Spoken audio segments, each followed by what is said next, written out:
Salut à tous les gones, salut à tous les fenotes, on se retrouve pour une nouvelle vidéo. Nouvelle vidéo dans laquelle on va s'intéresser aux gagnants et aux perdants des matchs de préparation. Donc on a deux parties dans cette vidéo logiquement. Tout d'abord tout simplement les gagnants et puis après les perdants. Donc j'ai fait une liste de 3-4 joueurs à chaque fois pour les perdants et les gagnants. On commence avec les gagnants, pardon. Les gagnants, donc qu'est-ce que j'ai mis? Donc j'ai mis tout d'abord Johan Le Penant. Johan Le Penant parce que il réalise une super préparation. On l'attendait pas du tout titulaire, et avec les blessures de Tolisso et de Cacré, c'est lui qui a été titularisé avec l'équipe A pour le poste de milieu défensif en numéro 6. Et il faut dire qu'il a vraiment bien fait son travail entre guillemets. Il a été très intéressant, on l'attendait pas du tout à ce niveau-là. On pensait qu'il allait petit à petit se mettre dans le rythme, mais pas à ce point-là. Et c'est vraiment un joueur qui ne se pose pas de questions, il assume totalement son statut de nouveau joueur, et il prend pas mal de risques. Bon, parfois c'est un peu dangereux, mais parfois, et même souvent, ça paye.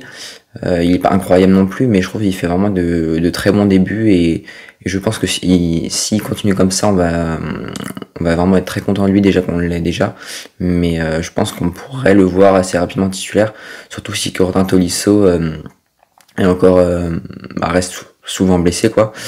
S'il reste encore longtemps blessé Tolisso, je pense que Le Penant ça peut être très bien notre 6 titulaire. Après attention à ne pas lui brûler les ailes, mais je pense que c'est un très bon joueur en devenir. Peut-être pas, c'est peut-être un peu tôt de le mettre titulaire à chaque fois tous les matchs, mais déjà l'année prochaine j'aimerais bien le voir quasiment titulaire indiscutable. Je pense que ça se ferait naturellement.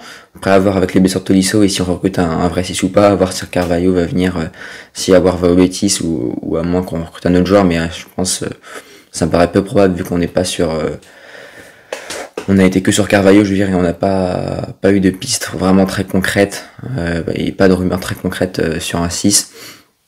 Donc voilà pour Johan Le Penant. Après, qu'est-ce que j'ai décidé de mettre? Évidemment Alexandre Lacazette. Déjà 3 buts lors de cette préparation. On voit un leader à la fois technique, mais à la fois aussi mental, on va dire. On sent que ça doit être lui le capitaine. C'est un meneur d'hommes.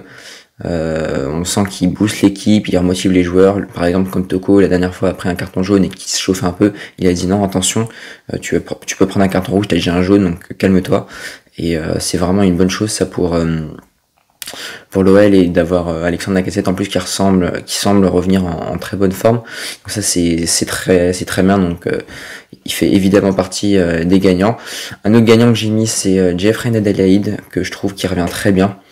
Bon, certes il revient des deux croisés, donc je suis un peu plus indulgent avec lui, mais même je trouve bon, certes il a beaucoup de déchets, mais il propose beaucoup, il est très disponible, à l'inverse d'Awissam Aouar que j'aurais mis dans les personnes décevantes.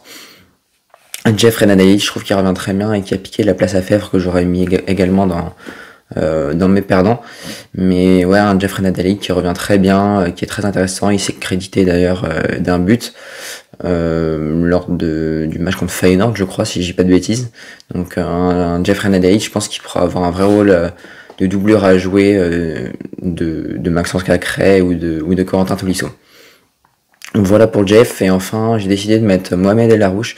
Ce Mohamed El Arouche, il était avec la Nationale 2 la saison dernière, et là il est monté avec les pros pour ses matchs de préparation, et je trouve qu'il s'est vraiment pas imposé comme un titulaire loin de là, parce que c'est trop tôt, mais je pense qu'il pourra vraiment faire partie des doublures lors de cette saison. Certes il y a de la concurrence au milieu de terrain, mais on a vu toute sa palette technique qui est très bonne, sa mentalité qui est également bonne. Je trouve qu'il est intelligent, il voit bien les schémas de passe qu'il faut faire. Puis je trouve il est très prometteur quoi, il a seulement 18 ans. C'est vraiment une très belle satisfaction. Donc voilà pour les gagnants. Maintenant les perdants. Donc les perdants, je pense vous allez vous douter de qui j'ai mis. Bon, évidemment je peux pas mettre tous les joueurs, c'est pas possible, mais j'ai mis les 4 joueurs qui me semblaient les plus évidents. Tout d'abord évidemment je pense Toko Ekambi, je pense qu'on l'aurait tous mis.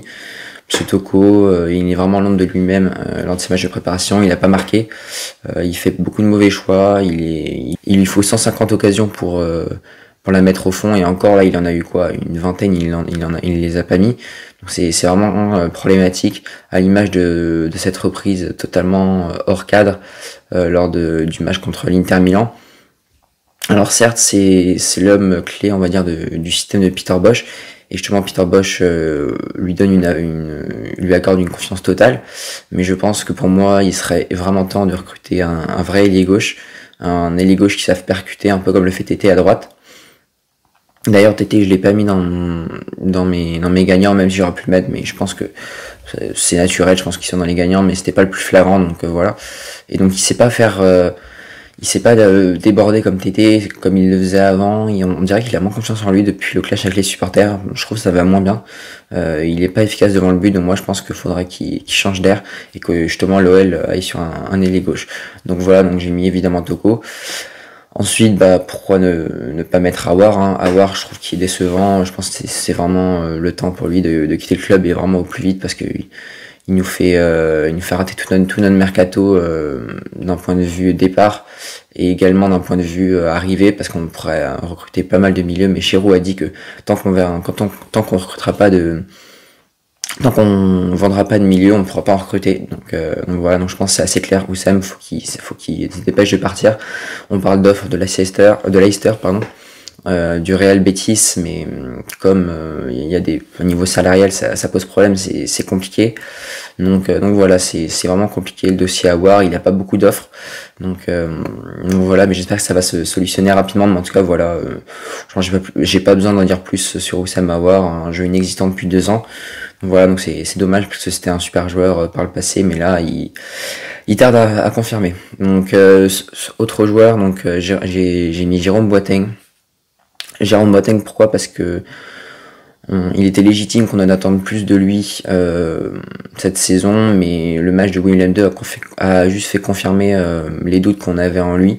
Il n'est pas du tout au niveau, et je pense qu'une résiliation de contrat serait le mieux pour lui, pour qu'il parte libre dans un autre club, pourquoi pas un club turc, mais ça me paraît peu probable pour lui, parce qu'il n'a pas trop envie d'y aller, j'ai l'impression. Puis les clubs turcs voient qu'il est tout simplement pas au point physiquement. En plus de ça, pour Lyon, c'est un gros salaire, à peu près 500 000 € par mois à gérer, donc c'est vraiment pas l'idéal. Donc je pense que Jérôme Boateng, faut que ça s'arrête là, à la fois pour lui, mais à la fois pour l'Olympique Lyonnais. Et enfin, le dernier perdant que j'ai mis, j'ai décidé de mettre Romain Fèvre. Pourquoi Romain Fèvre? Parce que certes, il a pas été aidé par les blessures, j'entends bien, mais on en attend plus de lui pour une recrue à 18 millions. Je trouve que c'est trop léger, et pourtant c'est l'un de mes joueurs préférés à Lyon, avec Paqueta notamment. Mais je suis vachement déçu en ce moment par Romain Fèvre, qui a pas mal de petits problèmes physiques, notamment à la dent là récemment. Mais on se doit d'en attendre plus de Romain Fèvre. Je trouve qu'il a pas assez d'impact dans le jeu. Il a été mis en équipe B par Peter Bosz pour le match contre Willem II. Et j'espère qu'on le retrouvera au cœur du jeu, parce que je pense que ça peut être vraiment un élément important de notre réussite la saison prochaine. Donc voilà pour cette petite vidéo, on s'approche déjà de la fin. Donc comme d'habitude, si tu as aimé la vidéo, n'hésite pas à la liker, à t'abonner à ma chaîne avec les notifications, ça fait toujours plaisir. On est toujours de plus en plus nombreux, toutes les vidéos atteignent quasiment 100 vues, on va dire, donc c'est génial. Voilà, donc quoi d'autre, n'hésite pas également à t'abonner à mes réseaux sociaux, puis on se retrouve très prochainement pour de nouvelles vidéos. Allez, c'était Wildworld, à la prochaine, ciao ciao.